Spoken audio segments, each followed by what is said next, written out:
y tienen posibilidad, habilitan la cámara y si no hay inconveniente. Bueno, ahora sí, bienvenidas, bienvenidas a esta primera clase abierta, Génesis y Desarrollo de la Economía Social y Solidaria, que organizamos en el marco de los festejos por los 20 años de dictado ininterrumpido del curso de posgrado en Economía Social y Dirección de Entidades sin fines de lucro, que desarrollamos desde el Centro de Estudios de Economía Social de UNTREF.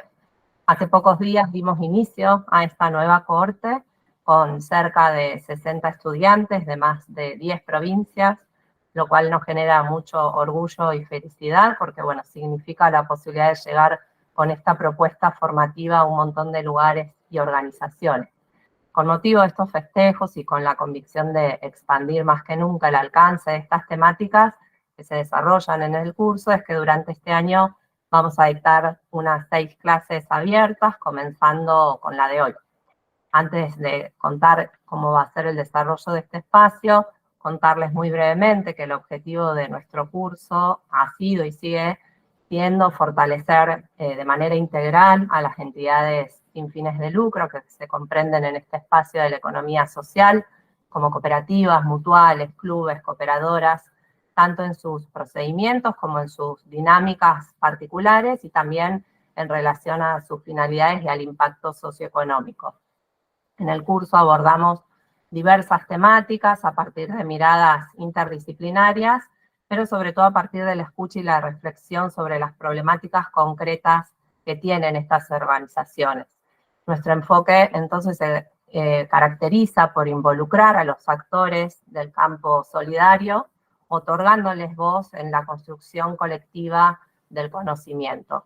Creemos que estos 20 años representan una gran oportunidad para visibilizar la importancia de trabajar durante todo este tiempo construyendo y fortaleciendo este otro espacio, esta otra economía. Es una oportunidad también para hacer llegar a más y a nuevos espacios el interés por capacitarse y formarse en este sector de la economía social y solidaria.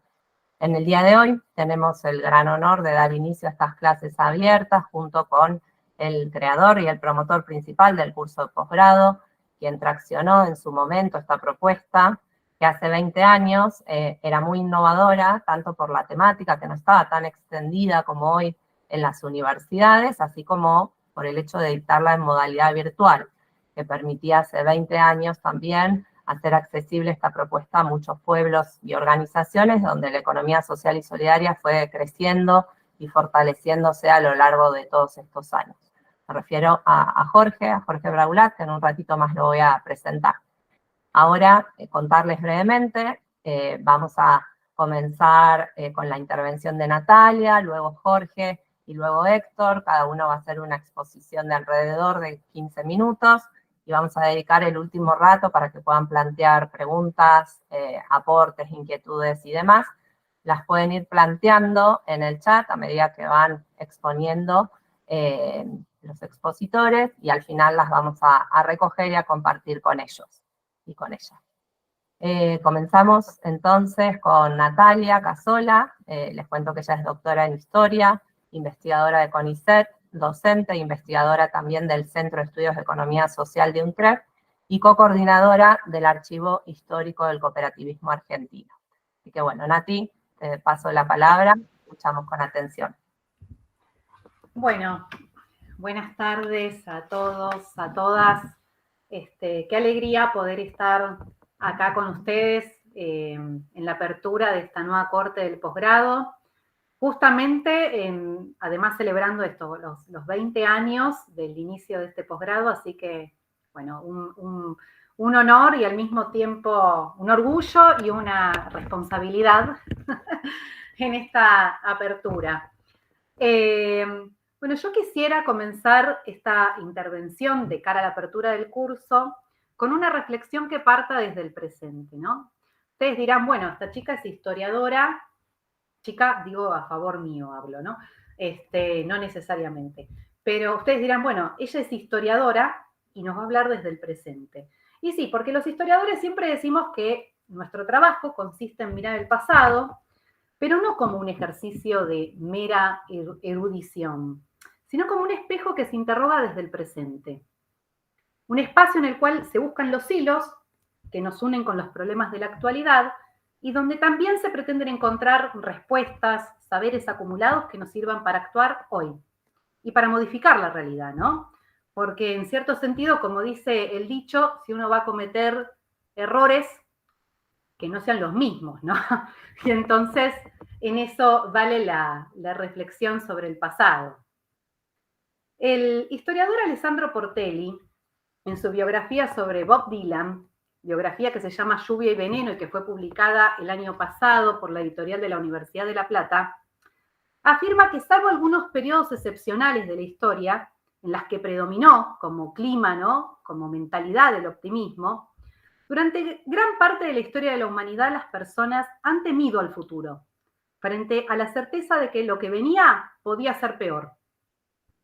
El siglo XXI nos coloca nuevamente en esa incertidumbre sobre el futuro. Siendo que estamos en el año 2023, creo que ya podemos decir que estamos metidos de lleno, ¿no?, en el siglo XXI. Hay que sacudirse un poco del siglo XX, soltarlo, aceptar que terminó y tratar de entender qué es lo que estamos atravesando. Ya en el 2023 creo que estamos cansados, ¿no?, de protagonizar acontecimientos históricos. Hemos sobrevivido a una pandemia que además ahora sabemos que no será excepcional a la luz de la destrucción del medio ambiente y de la encarnizada lucha por los recursos, ¿no? Hay una guerra y hay una reestructuración, además, entre las potencias, que no sabemos tampoco para dónde va a ir. Pero además es el ascenso de las llamadas nuevas derechas en el mundo, en nuestra región y ahora también en nuestro país, lo que nos permite ser cautelosas, y vislumbrar la posibilidad de un futuro inmediato que quizás no sea muy optimista. Un futuro que ya está en el presente, porque como decía el indio, el futuro llegó hace rato, en el cual el capitalismo se reconvierte profundizando el desmantelamiento de las conquistas laborales y los derechos que supo ganar la clase trabajadora durante el siglo XX. Una especie de retroceso que no sabemos muy bien si es al siglo XIX o al siglo XVIII, pero con tecnología informática, teléfonos celulares y una hipervigilancia de la mano de la inteligencia artificial. Un capitalismo de cuentapropistas precarizados, sin derechos sociales e hipervigilado. Podemos decir que el capitalismo lo ha hecho una vez más, ¿no? Ha construido empresas que no asumen ningún riesgo y ha convertido a miles de trabajadores que asumen todo el riesgo y que lo hacen porque los convencen de que lo hacen porque quieren, ¿no? Porque pueden así crecer y trabajar las horas que desean. Una especie de utopía extremadamente individualista, una utopía de libertad que esconde la más encarnizada explotación. Hay que mirar la película de Ken Loach, en una de las últimas películas que sacó en 2019, que se llama Sorry, We Miss You, perdón mi inglés, pero sería algo así como Lo siento, te extrañamos, ¿no?, donde un matrimonio básicamente pasa su cotidianidad sin poder verse en todo el día, porque ambos pasan el día entero trabajando y lo hacen a destajo, ¿no?, con el modelo del uberismo, digamos, ¿no?, donde alguien queda sin trabajo y lo que recibe lo invierte en una furgoneta que utiliza para hacer repartos y asumiendo todo el riesgo. Bueno, mírenla porque creo que ilustra muy bien un poco cuál es el desafío, ¿no?, que nos estamos enfrentando en este siglo. Bien, para poder contrapesar esta parece, ¿cómo se llama bien la peli? Se llama, después la voy a describir, es Sorry, de perdón, We Miss You. Lo siento, te extrañamos, digamos, sería la traducción en español. Bien, la economía social nació como respuesta a ese momento inaugural del capitalismo en el cual tampoco existían derechos sociales. Momento magistralmente descrito en el libro de Federico Engels en su Historia de la clase obrera en Inglaterra, cuando los trabajadores y trabajadoras lo hacían en jornadas de 14 horas diarias y morían mucho antes de poder ser felices. Un momento en que se le daba opio, por ejemplo, a los bebés, para que no molestaran y así dejaran trabajar a sus mamás. Fue entonces cuando la clase obrera, en ese contexto, cuando la clase obrera tomó en sus manos en forma cooperativa y solidaria la necesidad de encontrar soluciones inmediatas a sus problemas cotidianos. Soluciones que fueran compatibles con los planteos de transformación social más profundas, pero que a la vez no dependieran de él. A fines del siglo XIX, Juan B. Justo, ¿no?, el conocido líder del Partido Socialista argentino, bregó por la necesidad de construir un tipo de cooperativismo socialista que a la vez no se confundiera con el partido. Esta posición la asentó en el marco de un debate internacional con el Partido Socialista, sobre todo con el Partido Socialista belga, que por ese entonces tenía un desarrollo muy fuerte de su ala cooperativa, pero que a la vez tenía una fuerte identificación con el partido. Digamos, contra esta experiencia que parecía como lo exitoso, Juan B. Justo escribió, por lo contrario, que era necesario que el movimiento cooperativo vinculado al Partido Socialista Argentino fuera autónomo del partido. Y no se equivocaba. Observó que era necesario mantener el movimiento autónomo, pero no solamente como un marco para incentivar el pluralismo ideológico, sino y fundamentalmente para protegerlo de los vaivenes de la historia política del país. A la luz de todo lo que aconteció, ¿no?, en el siglo XX, podemos leer los textos de Justo en su entera lucidez, ¿no? Ahora, la historia de la economía social en nuestro país, digo la economía social como categoría tal como la entendemos hoy, ¿no?, porque también la economía social es una categoría que hay que entenderla como viajó en la historia, pero tal como la entendemos hoy en las últimas décadas como espacio que reúne al cooperativismo, al mutualismo, a los clubes, a las cooperadoras, a las bibliotecas, a las asociaciones civiles, es una historia muy rica en experiencia y puede decirse que es la historia de la resiliencia, de cómo la clase trabajadora, nativa e inmigrante, se sobrepuso a las condiciones más adversas y en ese camino fue delineando un proyecto profundamente democrático y solidario, que logró resistir a los periodos más autoritarios de nuestra historia. Hoy es una necesidad urgente recuperar esa experiencia acumulada porque la vamos a necesitar para lo que viene. Necesitamos discutir y superar la idea de que la economía social es una economía de pobres. Tenemos que tratar de demostrar que lo nuestro es un proyecto para la humanidad, es otra economía y tiene una rica historia que la avala. Desde el archivo histórico del cooperativismo argentino estamos esforzándonos por ordenar ese patrimonio que respalda esa historia. Estamos esforzándonos por hacerlo visible y accesible. Hemos trabajado ya con el acervo del Hogar Obrero, de Cooperar y también de la Cooperativa Obrera, que es una de las entidades que pudimos efectivamente contactar, que pudimos revisitar, y por eso también está invitada hoy a contar aquí su experiencia. Yo espero haber sido clara, ¿no?, como en el enfoque con el cual esperamos, ¿no?, que podamos trabajar, que podamos mirar la historia de nuestro asociativismo y en todo caso, en el bloque donde podamos hacer intercambios, podemos seguir profundizando. Yo creo que hay un elemento muy paradójico en la historia del movimiento. En primer lugar, porque surgió en forma defensiva, ¿no?, a fines del siglo XIX, cuando surgió en forma defensiva frente a la inacción y al desinterés del Estado, en un contexto donde predominaba un ideario ultraliberal, en donde se creía que el Estado tenía que ejercer sus funciones reducidas a lo represivo, pero no en términos de una acción social activa, ¿no? Y entonces el movimiento asociativo surge en forma defensiva frente a esa situación, pero incluso sin quererlo, cultivó una idea y forjó un proyecto que es potencialmente subversivo, potencialmente revolucionario y que debemos defender para el futuro. Es la idea de que el destino está en nuestras manos. Que el club para los asociados significa que son las personas las que deciden cómo quieren aprovechar su tiempo de ocio y de entretenimiento, y no el departamento de marketing. Que la cooperativa deja sentada la posibilidad de resolver el consumo, el trabajo, el acceso al crédito de la forma más humana que podamos encontrar. Y así podría seguir, ¿no? Nuestra idea, entonces, en ese punto, es también mostrar ese hilo común que une al campo de la economía social, que tantas veces es analizado en forma fragmentada, ¿no?, como si formaran partes de universos paralelos, o incluso es analizada exclusivamente como sinónimo de cooperativas y mutuales.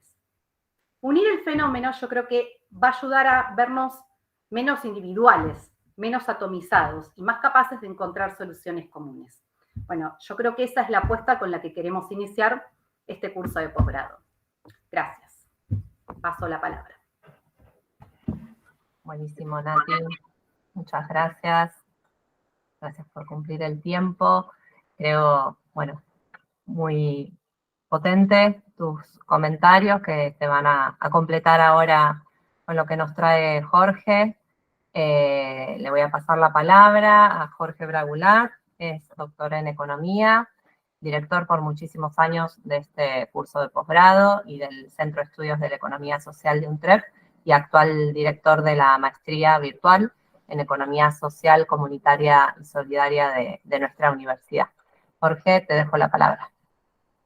Bueno, muchas gracias, Marina, por tus palabras de presentación, también muchas gracias por la dedicación que estás teniendo a este curso de posgrado, y para mí es una alegría enorme poder participar de una clase de este curso creado hace 20 años, que había muy poco dando vuelta relacionado con el tema de la economía social. Si pensamos que hemos tenido un promedio, y será seguramente un poco más, pero yo calculaba de 50 alumnos por año, en 20 años pasaron 1000 amigos en última instancia que pensábamos que seguimos pensando que siguen trabajando en el tema de la economía social, lo cual no es poco. A partir de este curso después surgieron diplomaturas, como la de Economía Social y Clubes, como la de las cooperadoras que se fueron desprendiendo, cursos para las bibliotecas populares, diplomatura de cooperativas de cuidado, diplomatura de turismo y economía social que está inaugurándose dentro de poco tiempo, y una especialización en economía social y solidaria y una maestría virtual en economía social, comunitaria y solidaria que manifestó Marina.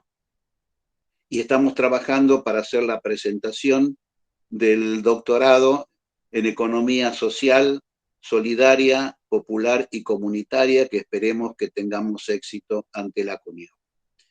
Todo esto implica que hay un grupo de gentes muy activas, que no es mucha, pero que está sumamente comprometida, no solamente con el trabajo, sino comprometida con la idea. Entonces, dicho esto, a manera digamos, de decir lo que estamos haciendo y lo que hicimos, me gustaría a mí hacer un aporte de un tema, tratando de retomar algo conceptual de lo que decía Natalia, referida a la cuestión del corrimiento permanente que estamos recibiendo por parte del capitalismo, y que estamos muchas veces a la defensiva, y que debemos no solamente pasar a la ofensiva en términos prácticos, sino también pasar a la ofensiva en términos conceptuales. Y yo a eso me voy a referir por el valor de las palabras, porque nosotros estamos tomando palabras del capitalismo y las queremos adaptar, y eso no sirve. Tenemos que construir nuestra propia teoría. Y me voy a referir al tema de la competitividad de la empresa. Y digo, ¿por qué esto es importante? Porque nosotros hemos asumido el término competitivo. Tenemos que ser competitivos, la cooperativa tiene que ser competitiva. Y entonces yo me preguntaba, bueno, pero si la cooperativa es competitiva, digamos, ¿está cooperando o está compitiendo? ¿Cómo es eso? Digamos, ¿a qué reflexión tenemos que llegar? ¿Cooperamos o competimos?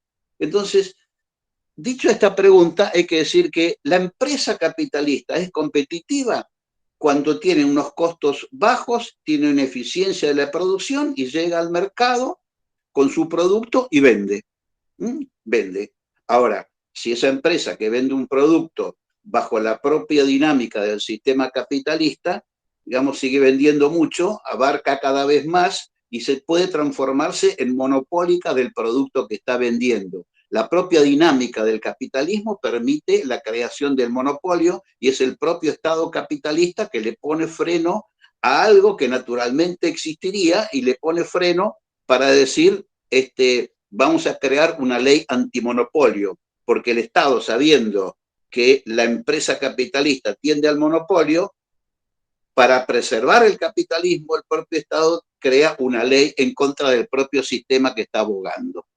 Digamos. Entonces digo, ¿las cooperativas están en esa? Digamos, yo creo que no.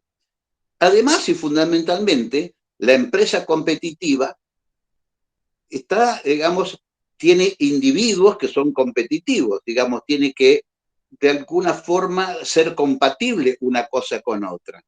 Empresa competitiva, individuos competitivos.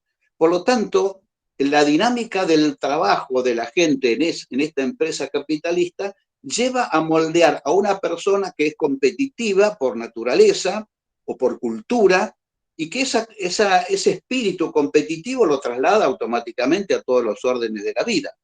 Entonces, finalmente es un individuo donde el yo va a estar primero que el nosotros. Y esas cosas, desde un lugar cultural, evidentemente, debemos nosotros debatirla y rebatirla. Entonces, esa empresa capitalista, que es una asociación de capitales y que tiene más capitales, el que más manda, digamos, tiene por finalidad el rendimiento de ese capital invertido y por lo tanto todo se trabaja para la producción de ese rendimiento, a ver al final del balance cuánto rinde después de haber pagado todos los costos, y eso es lo que se apropia el capital. Lo que se apropia el capital después de haber pagado los costos, eso es el lucro. Como las cooperativas no tienen lucro, porque no se apropia el capital del excedente, sino que el excedente es apropiado por la gente que participó en las actividades de la cooperativa, ya sea trabajando o consumiendo también, o produciendo. Entonces, en la vereda enfrente de toda esta cuestión competitiva están las cooperativas y las mutuales también, pero hagamos hincapié en la cooperativa en honor a Héctor, que representa una cooperativa que no es del montón de cooperativas, sino que es una cooperativa importante en términos económicos, en términos sociales, en términos culturales y también, permítanme decir, en términos políticos, aunque no tenga una actividad política, pero tiene su influencia importante dentro del espacio de una democracia. Y por lo tanto es una influencia de tipo político. Estas cooperativas, que son asociaciones de personas, no tienen por finalidad el rendimiento del capital. Por lo tanto, al no tener por finalidad el rendimiento del capital, no tienen finalidades de lucro. Y están creadas para satisfacer las necesidades de los socios. Por lo tanto, los socios deben cooperar para conseguir el objetivo. Una cooperación solidaria y donde ya están reemplazando el yo por el nosotros. ¿Por qué lo reemplazan? Porque cumplen entre todos los objetivos y no lo va a cumplir uno solo. O lo cumplen todos dentro de la cooperativa o no lo cumple nadie. Ese es el objetivo. Por eso se han unido en la misma proporción en que hacen el esfuerzo del trabajo o de la participación. Es decir, están constituidas las cooperativas por personas que son solidarias entre ellas para la formación de un grupo, y no es un grupo cerrado, sino que es un grupo abierto y todos los que entran en igualdad de condiciones y se trabaja de manera solidaria. Esa solidaridad y ese espíritu solidario no está dentro solamente de la cooperativa, sino que también forma parte de una cultura y esa cultura es trasladada a las actividades exteriores a la cooperativa, a la empresa cooperativa. Seguramente vamos, por eso decimos, en los pueblos el que está en la cooperativa está en un club, está en una cooperadora, porque tiene una cultura determinada. Y el empresario no está en esa, y si hay un muy buen empresario, ¿qué hace? Donamos dinero bajo el concepto de responsabilidad social empresaria para que el pueblo tenga esto o la otra cosa. Pero de alguna manera es una acción voluntaria que no forma parte de la organización de la empresa lucrativa. es una voluntad del dueño que dice dono. Entonces, las cooperativas, si llegan al mercado produciendo de manera solidaria, con responsabilidad social y alcanzan la eficiencia, son competentes y aptas para entrar en el mercado. Esto quiere decir que si una cooperativa alcanza a ser competente, automáticamente es competitiva en términos capitalistas, es competente en términos sociales y por lo tanto, como tiene que actuar dentro del campo capitalista, porque es el sistema dominante en el cual las cooperativas quieren modificarlo de abajo hacia arriba, de a poco, a medida que van ganando escala, las reglas de juego la marca el capitalismo y la va a seguir marcando hasta que no se haya un desplazamiento del capitalismo por parte de la economía social en la medida que logre ir conquistando espacios.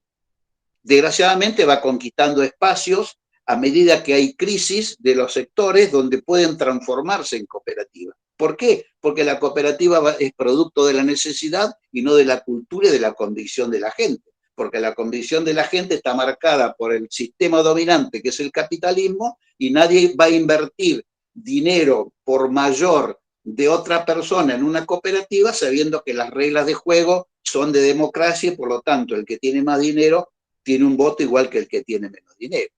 Entonces, no hay una convicción cooperativa, sino hay una convicción de cultura capitalista dominante en el sistema. Por eso es que estamos trabajando para ir conquistando espacios.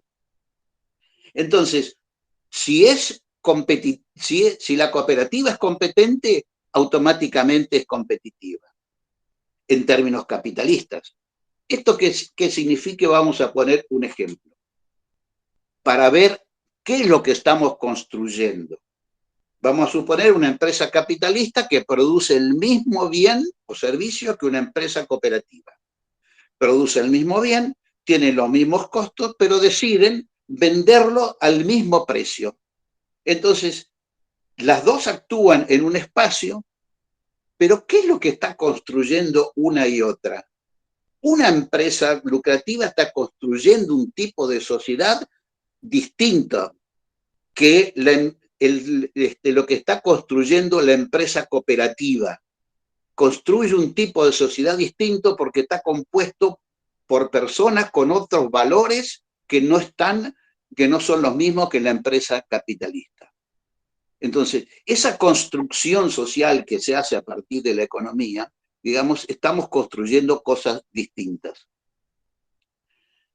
Es decir, que la ambición de ser competitivo por parte de la empresa capitalista como para actuar en el mercado y poder mantenerse, no es igual a la responsabilidad social de ser competente por parte de la cooperativa. Repito, la ambición de ser competitivo del capitalismo no es igual a la responsabilidad de ser competente, porque la cooperativa necesita ser competente porque es su razón de ser. Y voy a poner un ejemplo que me atrevo ahora, vinculado con la cooperativa La Obrera. La cooperativa La Obrera, por principio cooperativo, no necesita de la competencia para ser competente, mientras que los otros hipermercados necesitan de la competencia para ganar mercado y el que puede más va pudiendo más. Si no hubiera competencia por parte de la cooperativa La Obrera, si vendería en demasía en función de aprovecharse de una circunstancia, los socios, que son los compradores, le van a decir, bueno, devuélvame lo que pague de más, porque ahí está el retorno en función de lo que han comprado. Quien compró más debe recibir más retorno, como si fuera el beneficio de haber comprado más. Entonces, esto significa que una cooperativa de consumo, aún estando sola en una localidad, tiene la presión ética de la eficiencia y tiene la presión del asociado de que no le cobre más del costo, más el plus de capitalización y lo que se acuerde en la asamblea, y el resto tiene que estar devolviéndoselo a los asociados. Por lo tanto, la cooperativa obrera tiene la presión de ser competente, no tiene la presión de ser competitiva. Y nosotros debemos discutir cada uno de estos términos en todos los espacios e ir construyendo teoría. ¿Por qué me atrevo a decir esto? Porque lo primero que sale siempre, bueno, tenemos que ser competitivos, todos. En el único espacio que debemos ser competitivos es en la parte lúdica, en los deportes, porque hay unas reglas de juego iguales, digamos, 11 contra 11, 8 contra 8, bueno, no hay ningún deporte que haya 8 contra 8, pero yo me lo inventé, pero se entiende el ejemplo. 2 contra 2 en el tenis, tenemos un exponente de dobles aquí en la pantalla que es muy importante, no lo voy a decir. Bueno, 2 contra 2 en el tenis. Bueno, la regla de juego está marcada, hay un árbitro. En cambio, en la economía capitalista es como decir, bueno, vamos a entrar a un deporte, al boxeo, suben al ring uno de 40 kilos y el otro de 120, bueno, ya está. Bueno, es como la empresa grande que se termina noqueando, volteando, absorbiendo a la más chica. Entonces, creo que debemos ir de a poco rediscutiendo toda esta terminología que nos es contradictoria. La palabra competitivo no es compatible con la palabra cooperación. Por lo tanto, nuestro espíritu esté en mejorar, en hacer las cosas bien, porque tenemos la obligación. Y si hacemos las cosas bien, cooperando y produciendo algo que sirve, que es de utilidad, y somos eficientes, somos competentes. No tenemos miedo a que entre otro a decir, bueno, a que disputen el mercado con una cooperativa que es competente. Bueno, creo que el tiempo se me agotó, y ojalá haya sido claro y compatible con los objetivos de esta clase. Gracias. Buenísimo, buenísimo, Jorge, gracias. Les recuerdo que si quieren se les van despertando inquietudes o comentarios, las pueden ir compartiendo por chat y después los reconstruimos al final de las exposiciones, ¿sí? Ahora vamos a escuchar a Héctor Jaquet, es gerente general de la Cooperativa Obrera, secretario de la Federación de Cooperativas de Consumo y miembro del Comité Mundial de Cooperativas de Consumo. Héctor. Bueno, muchas gracias por la presentación, Marina. Un saludo a todos y todas. Agradecerles que dediquen su tiempo al estudio de este tema que para nosotros, los militantes del cooperativismo, es tan apasionante como la economía social. Casi es una actividad que es a la vez social, económica y fundamentalmente educativa y muy joven en la historia de la humanidad. Es muy joven, no ha llegado todavía a los 2 siglos y ha producido cambios extraordinarios en distintos lugares del mundo, en pequeñas poblaciones, en grandes ciudades y demás. Así que creo que por eso nos apasiona tanto, porque me parece que estamos de la mano de un movimiento que es absolutamente moderno, es muy inteligente y da muchas oportunidades para las personas a desarrollarse. A veces la gran dirigencia no lo reconoce. Juan B. Justo decía que, acordándome de Juan B. Justo, en su libro Teoría y Práctica de la Historia, cuando lo presentó, dijo, si Maquiavelo escribiendo, dice, para los príncipes enseñó a los pueblos, ¿cuánto más podemos enseñar a aquellos que escribimos para los pueblos?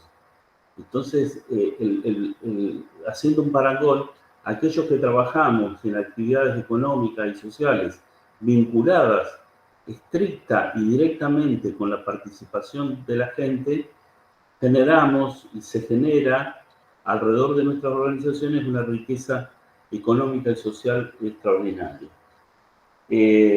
No me va a ser sencillo poder contar 102 años de historia de la cooperativa en 5 o 6 minutos, que es lo que pienso dedicar a lo que es el pasado de la cooperativa.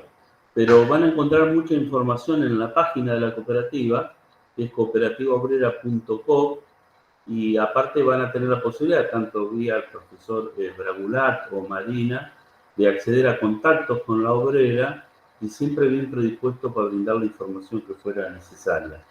Nuestra organización cooperativa, como lo dijo Natalia, es una de las cooperativas que nacieron bajo la influencia muy grande que generó el doctor Justo, Nicolás Repeto, un grupo de jóvenes militantes políticos de la Argentina que abrazaron la idea cooperativa de la mano de las ideas socialistas y la fueron difundiendo dentro del país, arrancando en 1905 con la experiencia del hogar obrero, que fue una experiencia exitosa, aunque en el caso de Juan B. Justo ya había participado de otras experiencias cooperativas anteriores, que como suele suceder son jueguitos que arrancan y se desvanecen hasta que por allí se da con la fórmula, con la clave, con el grupo humano que empuja lo suficiente, con la idea motivadora que lleva adelante una de esas experiencias a que se convierta en algo verdaderamente importante.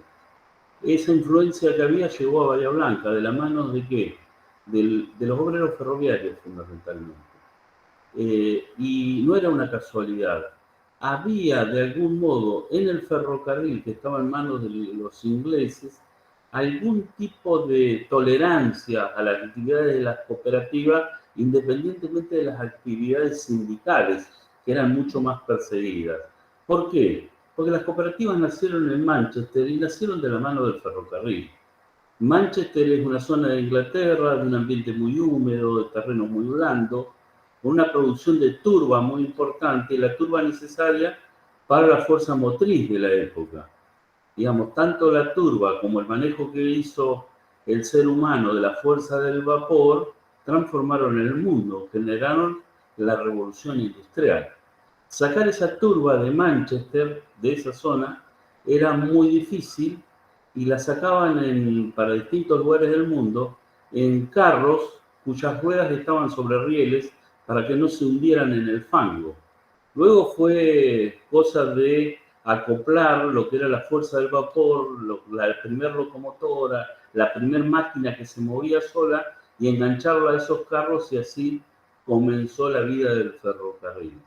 Pero también en el mundo estaba sucediendo algo, y fundamentalmente en Inglaterra, que era la aplicación de esa fuerza motriz del vapor a los grandes telares. E Inglaterra, que llevaba lana de la Patagonia, de Australia, que traía el algodón del centro-sur de los Estados Unidos, que traía la seda de los países de Oriente, lo que hacía en Inglaterra era transformarla y convertirla en tejido. Y se convirtió en la gran potencia mundial, entre otras cosas, en la producción industrial de los tejidos. Y como recién Natalia lo comentó, en una pequeña población del centro de Inglaterra, que es Rochdale, en Manchester, comenzó esta actividad de las cooperativas dentro de lo que sería un grupo de trabajadores de la industria textil, los tejedores de Rochdale. Ellos comenzaron con esa primera experiencia cooperativa. Haciendo un parangón, ¿qué pasó en la cooperativa obrera? ¿Qué pasó en Bahía Blanca? Los obreros ferroviarios que se reunían en los galpones, trabajaban en los galpones ferroviarios de Bahía Blanca Noroeste, como se le denominaba a ese sector del ferrocarril, donde se hacían reparaciones de máquinas, de vías y de elementos, se reunían con estas buenas nuevas, digamos, y fundamentalmente analizando su propia desventura a partir de los salarios tan bajos que percibían, del costo, o como le denominaban en la época, de la carestía de la vida, y fundamentalmente del precio del pan. El pan era un elemento insustituible en la dieta de aquellos años.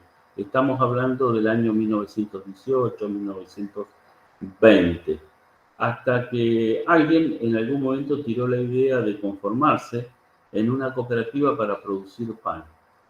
Y entonces, en octubre de 1920, 173 trabajadores de Bahía Blanca forman la cooperativa obrera. Cooperativas obreras con esa denominación surgieron cerca de un centenar en todo el país, porque no eran muy creativos a la hora de ponerle nombre a las organizaciones. Muy pocas han quedado hasta ahora. Hay 3 o 4 distintas actividades que tienen la misma denominación y son de la misma época. En el caso de la obrera, la decisión fue producir pan. Y en poco tiempo pudieron llevar adelante esta tarea en una panadería propia. Imagínense el esfuerzo que fue para esa gente hacer el aporte inicial de capital para comprar un terreno y levantar una panadería. Y decidieron eso porque, entre otras cosas, se planteaban un proyecto de largo plazo. No querían ir por el camino rápido y fácil, que podría ser alquilar una cuadra de panadería y en 2 o 3 meses estar produciendo pan, sino llegar a la producción de pan con mejores costos, incorporando la mejor tecnología de la época, y consideraban que ese esfuerzo es el que le iba a dar sustentabilidad, que le iba a dar perspectiva, que le iba a dar, como ellos decían, futuro, digamos, organizar la cooperativa con una visión de futuro.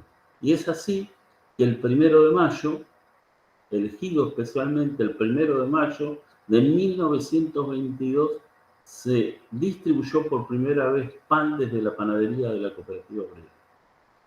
Pasaron unos años y el 1 de mayo de 1932 la cooperativa obrera abre su primer almacén, a pedido de los asociados que en varias oportunidades le reclamaban a la obrera que comience a hacer distribución de otros productos alimenticios, de limpieza, de tocador, de modo tal de poder abaratar la economía familiar.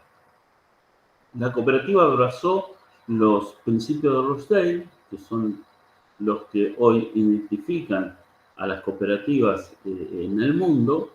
En la época había algunas otras alternativas, no eran el único modelo cooperativo que existía, pero era el que más éxito estaba teniendo. Y lo tenía el éxito desde el punto de vista estrictamente de justicia económica. ¿Por qué? Porque en Rochdale lo que se incorporó a la idea cooperativa fue un principio económico que es muy, muy importante y claramente diferenciador de cualquier tipo de organización empresarial que uno pueda conocer, que es la distribución de los excedentes, que no es ninguna novedad, todas las sociedades distribuyen excedentes, pero aquí la distribución de excedentes se hace en estricta proporción a las operaciones que el asociado hizo con su cooperativa. No se premia el aporte de capital, sino que se reconoce al asociado que ha estado operando con la cooperativa. ¿Y por qué se hace esto? Para poder cumplir con algo que es fundamental. Si las cooperativas son creadas para bajar los costos de la economía familiar, pero para llevar adelante la actividad de la cooperativa tiene algunos costos que son fácilmente identificables y otros no tanto, es altamente probable que el precio que se pone de venta al público sea un precio de aproximación, que uno sabrá cuál fue el precio estrictamente justo al final del ejercicio, cuando quedan los excedentes. Si quedaron excedentes, ¿de quiénes son esos excedentes? Son de los asociados que pagaron de más cada uno de los artículos que fueron adquiriendo durante el año. Y aquel que más artículos adquirió, seguramente dejó una proporción mayor que aquel que menos adquirió. Entonces la devolución es en estrictas proporciones a las adquisiciones. Eso fue verdaderamente revolucionario, eso le dio una fuerza, una cohesión a estos grupos de cooperadores constituidos en cooperativistas que marcó claramente la diferencia. ¿Qué particularidad tiene la cooperativa obrera? Que desde hace 102 años, o mejor dicho, de 101 años, desde que comenzó a producir el pan, ahora en pocos días más, la cooperativa distribuye los excedentes y no hubo un solo año, salvo aquello que las cooperativas tuvieron quebranto, que no haya distribuido los excedentes entre sus asociados. Sin ir más lejos, la última oportunidad que tuvimos de distribución de excedentes fue yo tengo aquí al 28 de febrero del año 22. ¿Por qué? Porque estamos en víspera de la próxima asamblea anual de la cooperativa, que es la que trata sobre la memoria, el balance y el destino de los excedentes. ¿Qué ha tenido de importante aquello? Que se distribuyeron. Podríamos claramente multiplicarlo por 2 por el tema de la inflación, pero en valores nominales, 1.185 millones de pesos entre nuestros asociados. Esos fueron los excedentes repartibles o que se repartieron en el ejercicio que terminó el 28 de febrero del año 22. Entonces, más allá del relato que uno pueda hacer, quise expresarles y mostrarles los hechos concretos y reales que hacen a la diferencia cooperativa, como lo decía recién el profe Bragular. Y no quiero dejar de rescatar, y esto se improvisa a partir de que lo escuché, la importancia en el uso de las palabras. Las palabras no son ingenuas, todas tienen detrás de sí todo un mensaje de aquel que las da. Y hablar de cooperar, hablar de cooperación, más que de competencia, es estrictamente justo. Y hay un libro que se lo sugiero, si ustedes pueden acceder a él, que se llama Supercooperadores. Es un libro que lo escribió un investigador en biología y un matemático, Noah y Hayfield. Ellos analizan la evolución de la sociedad desde el ADN hasta la conformación de sociedades. Y lo que demuestran, desafiándolo al propio Darwin, que la evolución de la especie, en este caso humana, no se corresponde con la supervivencia del más apto en un ambiente de competencia, sino que se ha podido dar en un ambiente de colaboración y de cooperación. Si no, no hubiera sido posible. Y ellos hacen el siguiente estudio. La inteligencia compleja que tenemos los seres humanos solo ha podido desarrollarse a partir de la adquisición del lenguaje, dicen ellos. Pocas especies animales se acercan mínimamente a tener un lenguaje que les permitan comunicar algo. Y es así que esas especies más evolucionadas, como las abejas, las hormigas, son motivos de estudios específicos porque nos llama enormemente la atención y son parte de teorías y de tesis, de investigación, de modo tal de poder ir encontrándole explicación a ese modo de comunicarse.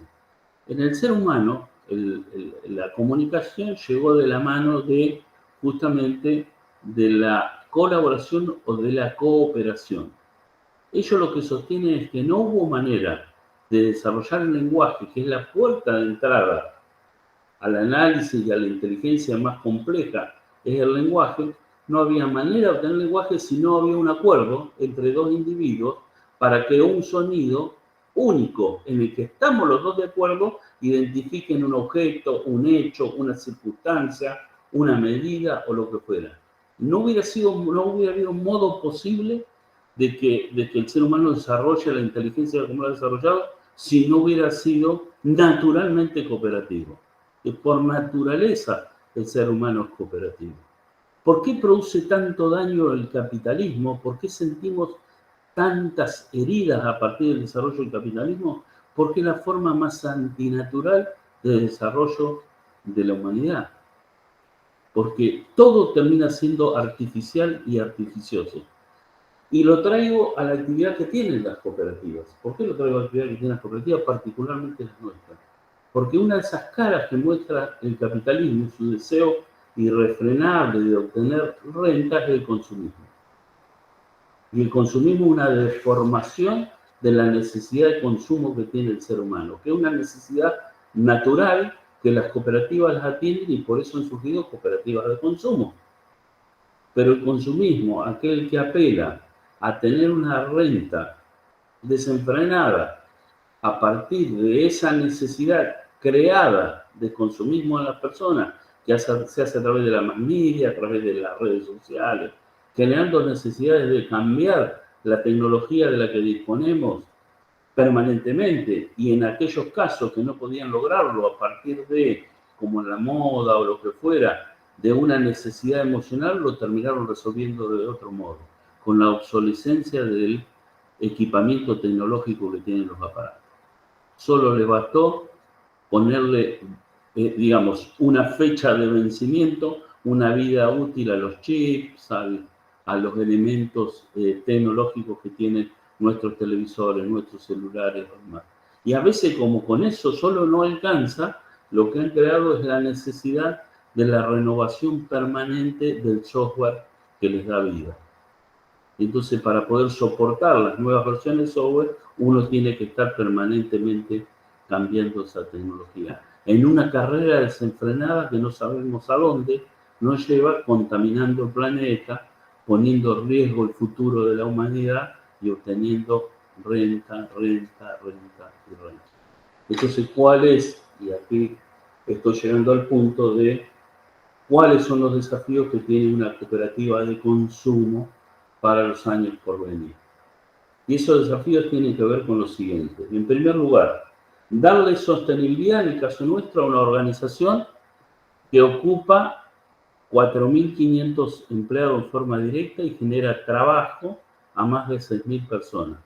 El primer ocupación que tenemos en la cooperativa es poder darle sostenibilidad a la organización. Para eso nos desarrollamos en un mercado, y voy a usar, porque no se usa correctamente ahí, de fuerte competencia entre las grandes compañías para apropiarse del mercado, y de este lado estamos las cooperativas con algún intento de que por la forma colaborativa poder resolver esas necesidades de consumo de la población. El otro tema tiene que ver con que la cooperativa desde hace muchos años tiene un objetivo muy simple y sencillo que se ha planteado. Y los consejos de administración lo vienen sosteniendo desde hace muchos años, que es que cada ejercicio social, la cooperativa tiene como objetivo atender e incorporar más asociados. Y cada ejercicio, nuestro objetivo es tener más empleados, generar más empleo. No necesariamente generar más empleo. Una cosa va con la otra. Como verán, el objetivo en ningún lado pasa por la renta, en ningún paso pasa por el lucro, sino que pasa por dar respuestas sociales a una sociedad que la está necesitando. Empleo, servicio, y dar la posibilidad, como lo estamos haciendo, en este ejercicio, más de 7.000 millones de pesos la cooperativa ha adquirido de productos de cooperativas, de empresas recuperadas. Dentro del sector somos la organización que más vinculaciones tiene con el mundo de producción cooperativo, mutual, de empresas recuperadas, de talleres protegidos que están en manos de organizaciones sociales y demás. Todo esto que le digo lo pueden encontrar también, lo pueden bajar de la web, en lo que se denomina el balance social cooperativo. La Obrera desde hace 12 años realiza este balance social de una forma muy particular. Tomamos el modelo que la Alianza Cooperativa Internacional armó para las distintas cooperativas del mundo y lo hicimos un poco al modo nuestro. En primer lugar, toda la realización del balance social cooperativo de la cooperativa, que es un balance donde medimos el cumplimiento de los 7 principios cooperativos, lo enmarcamos en los valores cooperativos y también nos medimos contra nuestro compromiso público. La Obrera tiene un compromiso público que también está en nuestra página de internet, y se hace de modo colaborativo por parte de empleados, de asociados y de dirigentes de la cooperativa, todo el mundo ad honorem a hacer este balance social, porque consideramos también que es un modo no solamente de adentrarse profundamente en el impacto que la cooperativa tiene en las sociedades, sino también que es un modo de rescatar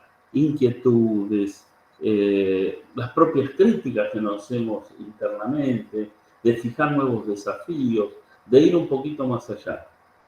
Nosotros decimos siempre que la cooperativa obrera se convirtió en una cooperativa grande dentro del concierto de las cooperativas del país. Miren, yo vine recién, cuando empezó la actividad, estaba llegando de la reunión de consejo de la cooperativa, que todavía en este momento está. Y los consejeros acaban de autorizar la incorporación de 9.336 nuevos asociados. Y acabamos de llegar a los 2.463.895 asociados. Es una cooperativa que tiene un fuertísimo impacto social y sobre todo en la región donde estamos, donde alrededor de 1/3 de la población de las ciudades donde estamos está asociada a la cooperativa, en términos generales. Hay ciudades donde está el 60% de la población, toda la población adulta está prácticamente asociada a la cooperativa, y en otras que tenemos, como en La Plata, una sola sucursal en semejantes ciudades, eso nos baja el promedio. Pero 1/3 de la población que vive en las ciudades donde estamos está asociada a la cooperativa.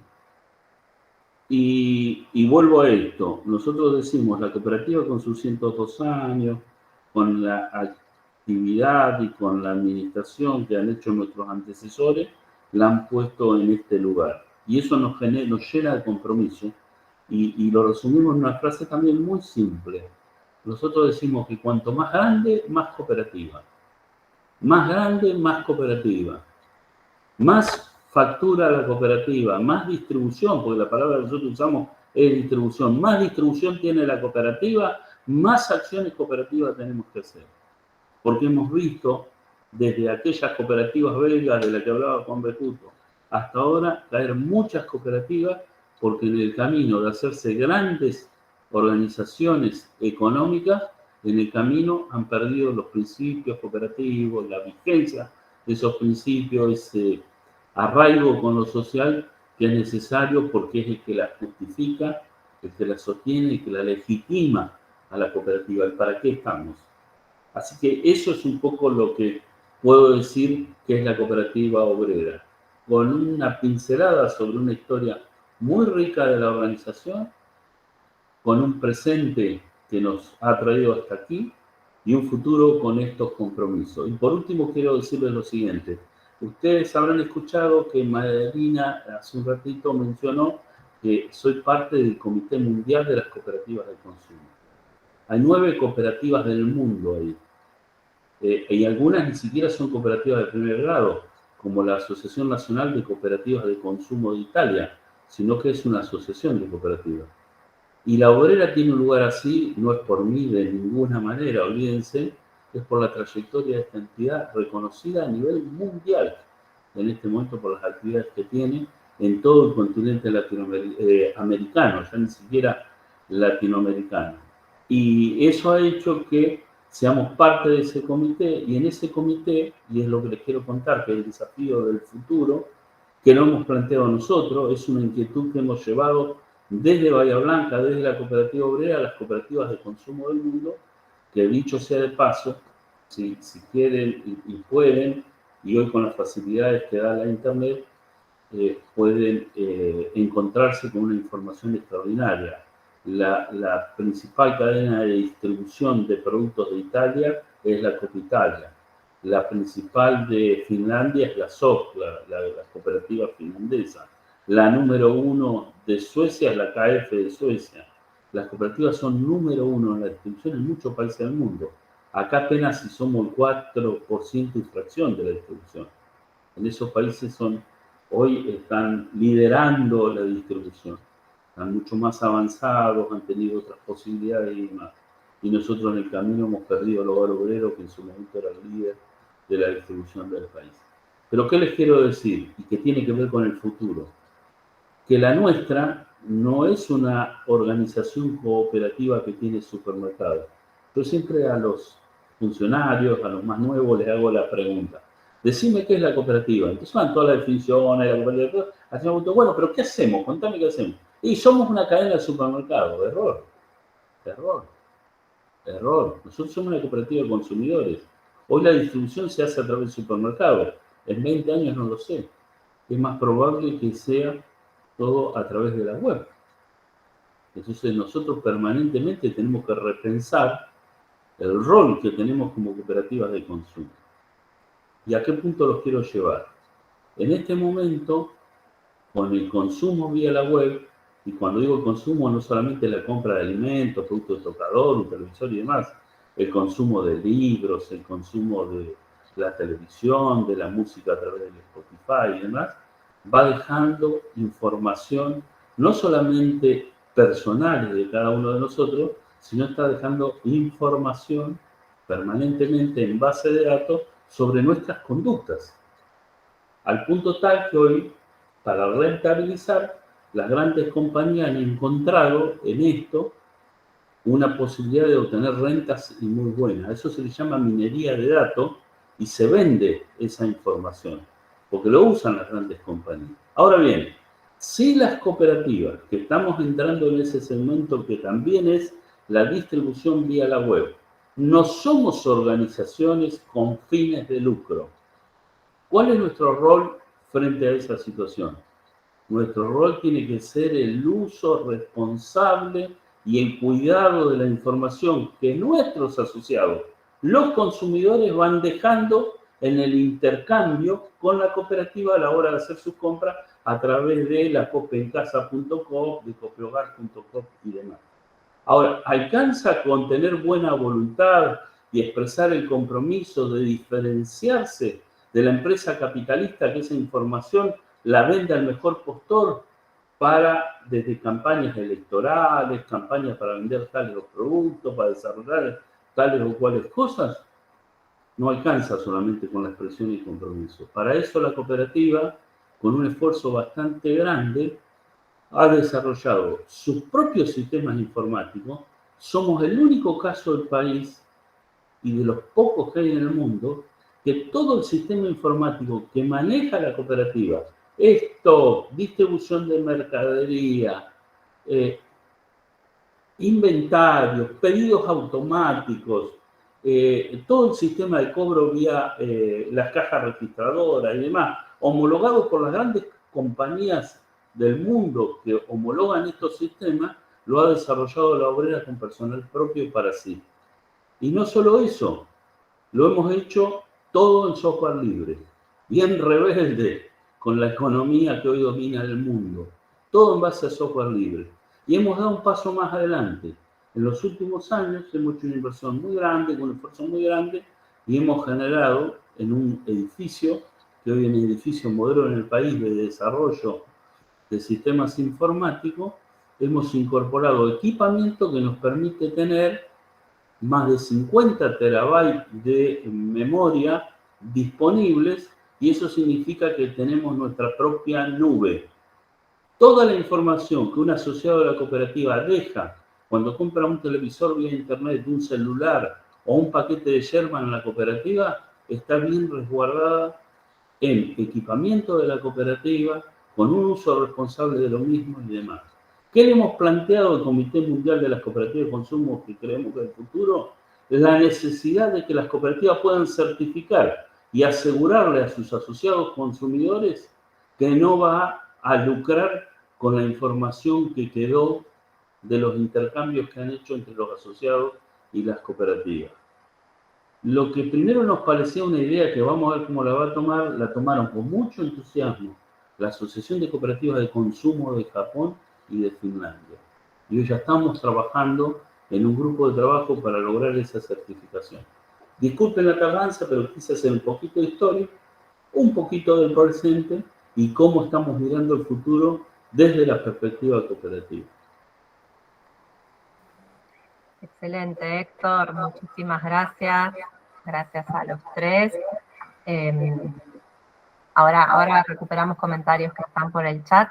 Bueno, creo que se ha podido ver una interesante articulación entre las exposiciones. La idea era poder reconstruir un poco esa mirada histórica, pero desde el presente, como nos decía Natalia al inicio, y de cara a los desafíos que nos plantea el contexto. Y bueno, en palabras de Jorge, para analizar esta diferencia, ¿no?, entre el planteo de empresas competitivas y lo competente del espacio de la economía social y puntualmente de las cooperativas. Y bueno, creo que con el ejemplo de la obrera que nos trae Héctor, podemos ver en un ejemplo más que significativo para nuestro país de que esto es posible, ¿no? Y que también, como decía Nati al inicio, que hay que seguir demostrando que la economía social no tiene que ser un espacio para pobres o ocupar espacios marginales. Bueno, la obrera con este ejemplo nos marca que eso es posible y que hay que seguir ese camino.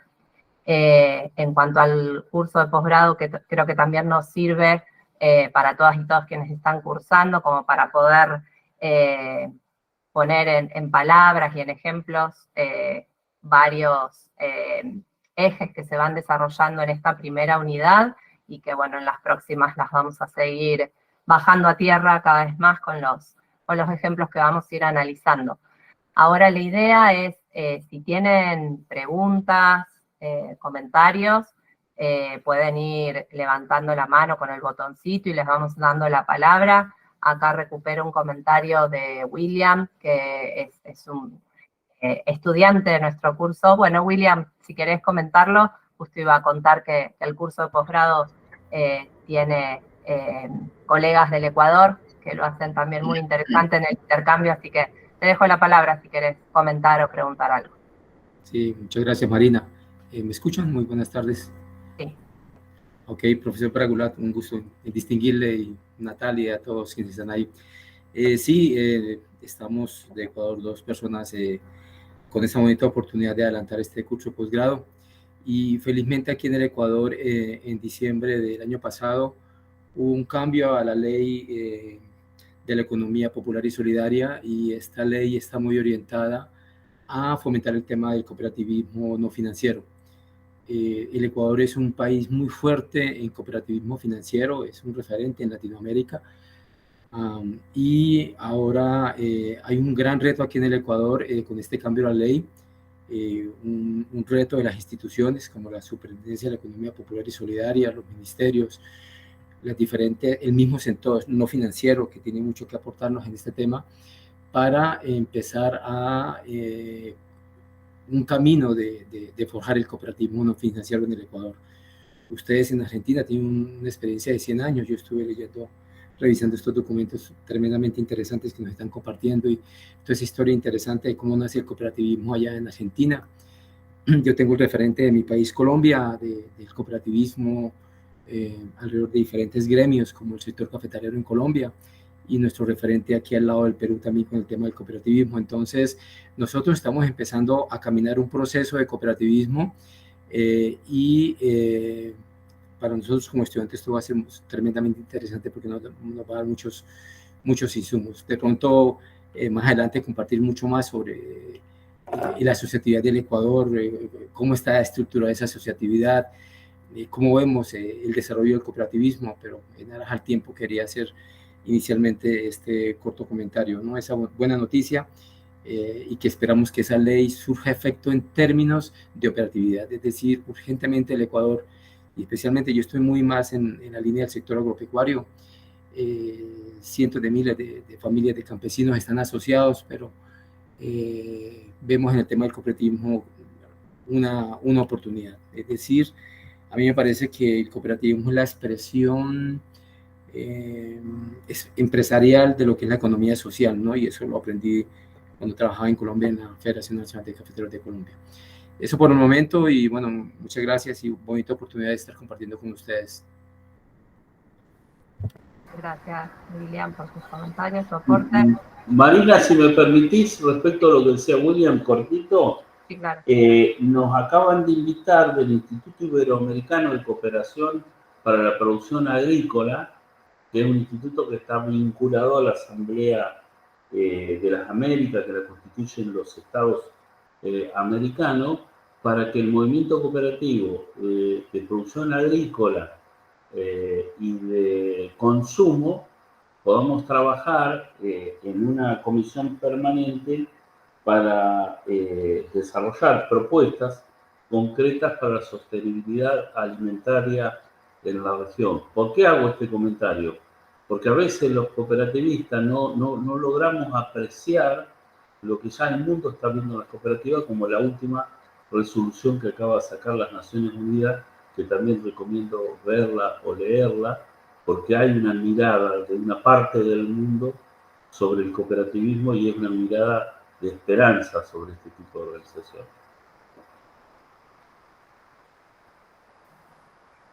Bien. Preguntas hacia Jorge, Natalia o Héctor, alguien que quiera. Sí, Rodrigo. Hola, ¿cómo les va? Buenas tardes. Bueno, la verdad es que muy interesante cuando uno va visibilizando lo que van hablando en base a la cooperativa de la que uno forma parte y por ahí a las cooperativas que uno va conociendo. Yo soy de acá de Jujuy. Y bueno, acá estaba, no sé si la cooperativa obrera o el hogar obrero, funcionaba aquí en Jujuy. Yo lo sé porque mis padres eran asociados a esa cooperativa. Y bueno, siempre cuentan, ¿no? Antes incluso de que yo entre a la cooperativa de la que formo parte, por ahí cuáles eran todos los beneficios y las cosas positivas que tenía la cooperativa. Ellos iban a ese lugar justamente para satisfacer la necesidad como bien lo planteaba. Pero muy interesante esto que decía Jorge sobre la competencia y el ser competente, ¿no? La diferencia en cuanto al concepto que tenemos que tener en cuenta, porque muchas veces también cuando uno empezaba este camino del cooperativismo, por ahí veía como una mala palabra hablar de empresa cooperativa, ¿sí? Lo tomo más como organización. Y es bueno esto de reivindicar el vocabulario dentro de las cooperativas y también comprender de que si bien nos manejamos en un sistema capitalista, esta es una reflexión, ¿no?, que uno va haciendo a medida que los va escuchando, cómo el capitalismo se aprovecha de las ventajas del cooperativismo. Si lo vemos por ahí en muchas propagandas, inclusive que hacen algunas multinacionales, aprovechando esto de la fuerza del cooperativismo para vender su producto. Y aquí va mi pregunta puntual a Héctor, que lo mencionó. Yo quería que me amplíe un poco más, Héctor, esto del precio justo, ¿sí? Cómo se debe no solo entender, sino, no sé si me explico bien, manejar o poner en práctica esto del precio justo. Sí, gracias por la pregunta. Mirá, cuando la cooperativa, como otras organizaciones no cooperativas incluso que están en la distribución a través del supermercado, tenemos que fijar el precio de venta de un producto, lo que tenemos en cuenta es el costo de la mercadería, más los costos que tenemos por la distribución, la carga impositiva que corresponda y demás, y así vas construyendo un precio que es el precio a través del cual lo vas a comercializar.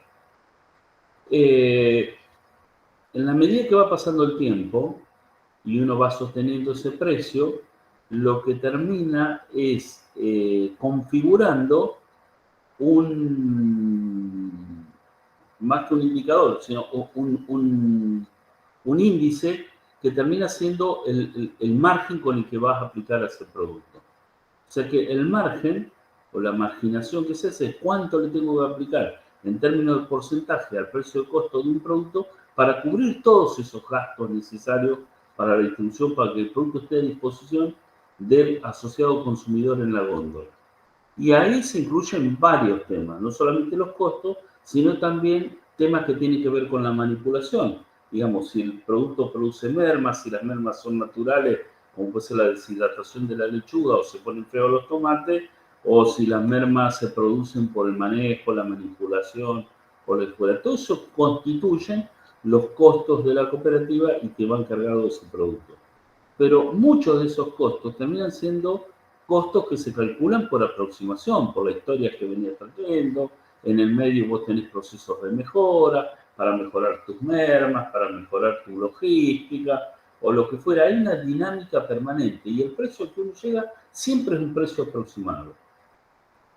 Y ese precio aproximado es justo en tanto y en cuanto si sobró del margen que yo apliqué, que las sobras de cada uno de los productos que he distribuido configuran los excedentes que la cooperativa tiene a fin de año, los excedentes vinculados a la operación, estrictamente a la operación de distribución de alimentos, lo que corresponde es devolverla. Entonces, si yo compré X cantidad de harina, de yerba, de aceite durante el año, pagué un determinado precio que la cooperativa consideró que era el precio que tenía que pagar con esos productos, y al final del año lo que sobra me lo devuelve, para mí terminó siendo el precio justo. El resto de los precios podrán ser más baratos, más altos, más bajos, o lo que fuera. Pero ¿cuál es el precio justo? Aquel precio que está constituido por los costos de la distribución, por los costos de la mercadería y no por el afán de lucro de la organización. Aunque hay estadios anteriores también que muestran la diferencia cooperativa. Y algo se comentó hace un rato. Vos sabés que la cooperativa tiene sucursales de muchos lugares. Nosotros atendemos desde la logística con depósitos centrales de Bahía Blanca. Para darte un ejemplo concreto, recorremos alrededor de 800 kilómetros hasta la cordillera para llegar a poblaciones muy chiquitas en la cordillera, Andacollo, Loncopué, Catriel y demás. ¿Sabías que los precios de las ofertas de la cooperativa de una ciudad como Bahía Blanca, que tiene a la compañía, bueno, se acaba de retirar ahora, pero tiene la compañía número 1 del mundo como era Walmart, en competencia, con Carrefour en competencia, con Lovea en competencia? O sea, el mercado de Bahía Blanca es un mercado exigente respecto a los precios. Las ofertas que están en Bahía son las mismas que están en Andacollo, en Loncopué y demás. La gente las recibe de igual modo. Y los productos que tienen recargo tienen estrictamente el 4,5% de recargo, que es el costo de la logística para llevarle la mercadería a esa zona. Entonces imagínate vos, como nos pasó alguna vez, que se abre una sucursal en Andacollo, viene la población del lugar y se encuentra que puede comprar a la vuelta de su casa a los precios que compra en la ciudad de Neuquén, que tendría que hacer 300 kilómetros cuando puede cómo llegar a Neuquén para tener esos precios. Ese es un paso anterior incluso al precio justo. Entonces ahí tenemos nosotros lo que se denominan los precios que son responsables, tener responsabilidad en la fijación de precios. Pero hasta ahí no sabemos si es el precio justo, porque no sabemos cuánto nos va a sobrar. No sé si se entendió el concepto, es un concepto bastante simple. No podríamos trabajar permanentemente al costo estricto porque hay imponderables que podrían poner en quebranto a la cooperativa. Y una responsabilidad importante de la administración de la cooperativa es cuidar de los intereses de la cooperativa y de sus asociados cooperativistas. Y entonces nos encontramos con esa situación que se termina resolviendo al final del ejercicio con la devolución de los excedentes. Y yo les voy a acercar vía Javier, que sé que participa acá, o vía el profe Gragular, o capaz que ya lo tiene. Hay una película muy interesante que hicieron los ingleses sobre la historia de los pioneros los reyes. Es muy interesante película, muy buena la película de los pioneros, porque este tema lo trata la película con una claridad tan meridiana y tan fácil de comprender y es tan distintivo de las organizaciones cooperativas que sería bueno poder verlo. Si no lo tienen, lo vamos a acercar. No la tenemos, Héctor, así que sí. Bueno, lo vamos a acercar porque aparte es muy emocionante, tiene mucho contenido. Bien. Antes de darle la palabra de nuevo a William, leo una pregunta de Miriam que dice: ¿en el costo no se estaría teniendo en cuenta la utilidad? O sea, ¿solo cubren los costos? ¿Querés clarificar? Ahí el micrófono. Miriam, no es un objetivo de la cooperativa tener utilidad. Sí, lo que te digo es que se tiene un precio de aproximación que está por encima de los costos. Y te lo vuelvo a decir por qué. Porque ahí puede haber costos imponderables que no tenemos manera de resolverlo. Por ejemplo, hiciste una compra en el mercado, para hacerla fácil, de 10 jaulas de lechuga, 10 cajones de lechuga, y los trajiste a comercializar. Entonces, fijarse, un precio estricto, le ponía un costo estricto, esto, pudiera tener yo calculado toda mi estructura de costos, no tal de asignarle lo justo, que es un imposible. Hasta matemáticamente es muy difícil de hacer. Pero si aún lo hicieras, te podría pasar que ese día llovió, hizo frío, la gente consumió menos ensalada, no compró la lechuga, tiraste del 20%, te fuiste debajo de los costos. Y te pusieron aproximación. Por eso es de aproximación. Y esa aproximación, como no hay un deseo de renta detrás, es una aproximación responsable.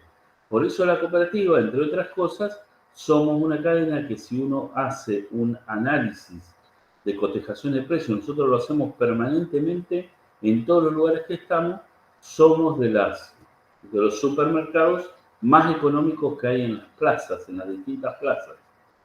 ¿Por qué? Justamente porque hacemos un uso responsable de los márgenes de comercialización.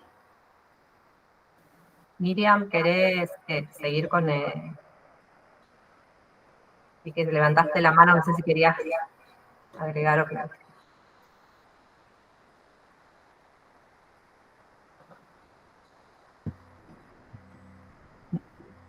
Bueno, quizás fue por error que... Ah, está bien, ok, gracias, perdón, recién leo.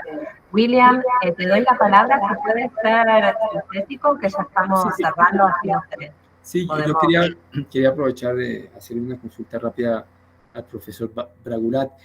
Profesor, mira, acá en el Ecuador, es decir, se vino un rol del Estado para el fomento del cooperativismo con este cambio de la ley. Sin embargo, la realidad que tenemos aquí en el Ecuador es una reducción fiscal muy fuerte a nivel de los ministerios, como la Superintendencia de la Economía Popular y Solidaria, el Ministerio de Agricultura, el Ministerio de la Producción. Y bajo esas consideraciones, cuando es un Estado muy reducido en términos fiscales, cambios permanentes de funcionarios, de ministros, en fin, ¿cuál cree usted, doctor, que debería ser el rol del Estado frente a una situación crítica que tiene el Estado de esa reducción y cambio profesionales? Y el rol de las universidades, de los profesionales del sector, de las cadenas de valor, para el fomento del cooperativismo en el Ecuador. Esa era mi pregunta, profesor Bragulat. ¿Cómo lo ve usted ahí? ¿Qué nos recomienda? Bueno, yo en realidad lo que recomiendo, ante todo, es votar bien, porque de alguna manera el Estado organiza su política en función de su ideología y evidentemente a partir de ahí es donde existen a lo mejor leyes que proponen el fomento del cooperativismo en teoría, pero que en la práctica no lo hacen, sino todo lo contrario. Entonces, una cosa es la neutralidad política de las cooperativas y otra cosa es la no participación del ciudadano en la política. Entonces, el primer punto, votar bien. El segundo punto es el tema del propio cooperativismo. El cooperativismo no puede estar atomizado y no puede, de alguna manera, refugiarse en los...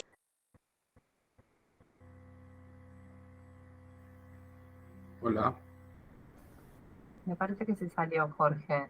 Sí, parece que sí. Bueno, ahora por ahí ingresa y pueda terminar la idea, William. Ok, sí. Bueno, ahora vemos. Sí, no, pues luego no hay inconveniente, tema de tiempo.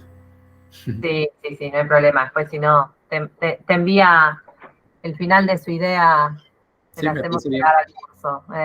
Muy gentil. Bueno, si no regresa ahora Jorge y si no hay alguna pregunta más, vamos a ir finalizando por hoy. Así, bueno, hacemos cumplir el horario más o menos que nos habíamos propuesto de no superar la 1:30 para que sean también espacios llevaderos y que quieran volver a las próximas clases abiertas.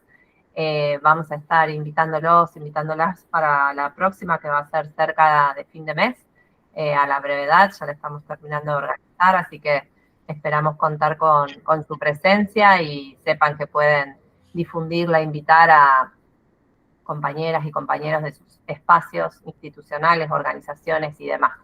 Así que, bueno, si Jorge no está ingresando de nuevo a la sala, vamos a cerrar por hoy, salvo que alguien quiera, no sé, Nati, Vero, mis compañeras del curso que están, Vero y Guada también. Si no, por hoy vamos cerrando. Nos encontramos en la próxima y seguimos, bueno, con quienes están cursando a través del aula en estos próximos días. Muchas gracias por conectarse y por estar acá. Muchas gracias, Héctor y Nati. Bueno, abrazos. Chao, Gracias.